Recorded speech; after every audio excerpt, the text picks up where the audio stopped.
When Caligula took the throne, Rome expected a leader shaped by discipline and legacy. Instead, he began building something that hinted at an entirely different vision of power, deep inside his palace complex, away from the eyes of senators and citizens. Construction quietly started on what would later be known as the Garden of Venus. Workers sworn to secrecy built hidden passages, carved out chambers behind marble walls, and filled the space with lamps, fountains, and lush greenery imported from distant provinces. From the beginning, this wasn't designed as a simple retreat. It was meant to be a world of its own, a sanctuary crafted for a ruler who believed he was chosen by the gods. For Caligula, the garden symbolized a place where limits no longer existed. It reflected his desire to mix the divine with the earthly, to create a zone where his wishes became law without witnesses or consequences. Early accounts from palace staff suggested the emperor visited the space nightly, testing the boundaries of his freedom. Rome remained unaware of what was forming beneath its political heartbeat, a secret realm slowly taking shape under the direction of a man who believed himself untouchable. As the garden neared completion, Caligula's fascination with divinity grew bolder. He no longer saw himself as a ruler appointed by Rome. He saw himself as an extension of the gods, a living symbol of Venus's power. The Garden of Venus became the stage for this self-created mythology. Statues of the goddess stood beside figures crafted in Caligula's likeness, placed deliberately to blur the line between mortal and divine. He held private ceremonies inside the garden at night, illuminated by warm lamps that made the marble glow. Witnesses wrote that he spoke to statues as if they breathed, insisting that the gods answered him. The garden fed his belief that he wasn't bound by human laws. Senators whispered about the emperor's strange rituals, but lacked evidence to accuse him. Caligula controlled access to the garden carefully, allowing only a few trusted figures to enter, and even they left uncertain of what they had seen. For Caligula, the garden wasn't just a sanctuary. It was proof that power meant freedom from judgment, and he used it to reinforce his image as someone destined for greatness. Each night he spent there pushed him further away from reality and closer to the legend he wanted to become. Once the emperor declared the Garden of Venus complete, the space transformed into a private theater. Caligula invited select guests into the garden, not to honor them, but to test them. Lavish feasts stretched late into the night. Performers, musicians, and dancers filled the air with sound, while the emperor observed from a raised platform. On the surface, it looked like a celebration of art and beauty, but witnesses claimed the true atmosphere was far darker. Caligula enjoyed watching how people reacted under pressure. A misplaced glance, a moment of hesitation, or an expression he didn't like could turn a guest into a target. The emperor used the garden as a stage to display his mood and authority without restraint. Even laughter wasn't always genuine. Those invited felt the weight of his presence, knowing that a single wrong move could lead to consequences. Ancient accounts suggest that Caligula used these nights to evaluate loyalty, to see who feared him and who dared to show discomfort. The garden's beauty masked a deeper purpose. It was a controlled environment where Caligula could study power in its rawest form.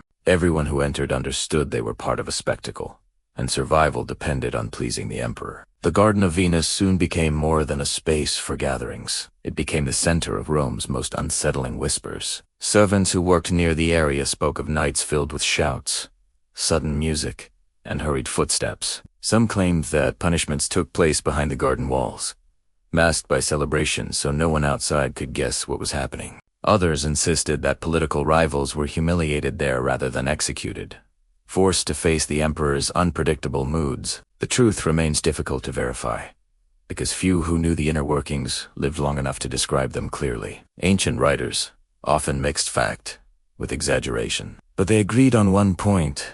The garden represented Caligula's desire to control every aspect of the people around him. Whether the stories were fully accurate or shaped by fear, they reflected a ruler whose private world was becoming impossible to separate from his public rule. The Senate felt increasingly threatened by the emperor's unpredictability, and the gardens stood at the center of that fear. It was a place where reputations could collapse and alliances could be destroyed in a single night. Rome's whispers weren't just about shock. They were about survival in a city ruled by a man becoming unrestrained.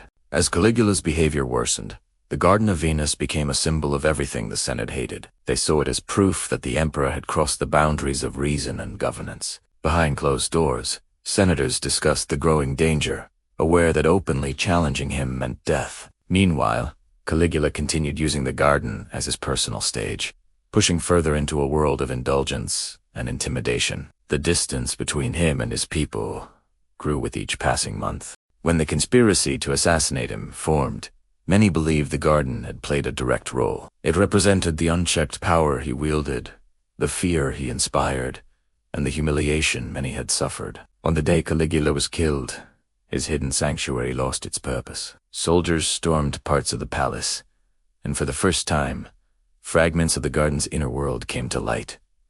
What they found wasn't just beauty or luxury. They found a space that reflected the mind of a ruler who believed he could rewrite the boundaries of authority. Caligula's death didn't just end his rule. It shattered the illusion of divine power he had built so carefully within the Garden of Venus.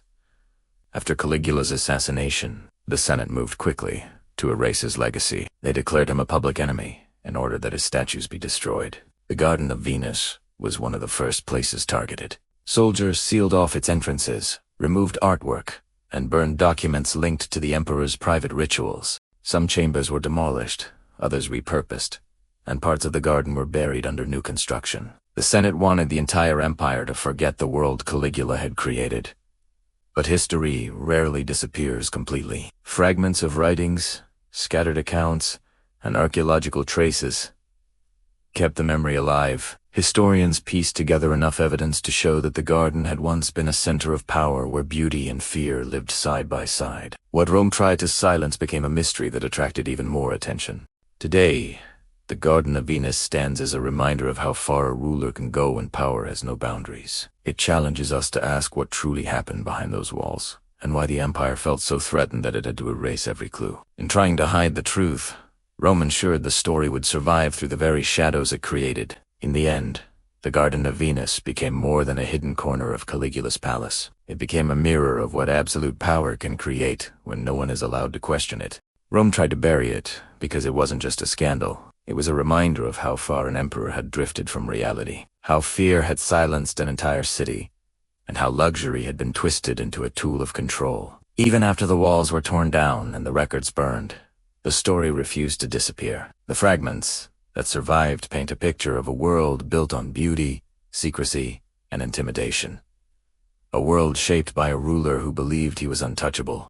Today, the garden stands as a cautionary symbol. It shows how history tries to hide what it finds too uncomfortable, only for those buried stories to rise again. We may never know every detail of what happened there, but the shadow of that place still lingers over the legacy of Rome. The Garden of Venus remains a silent witness to a forgotten chapter, proving that some secrets leave marks that even time cannot erase.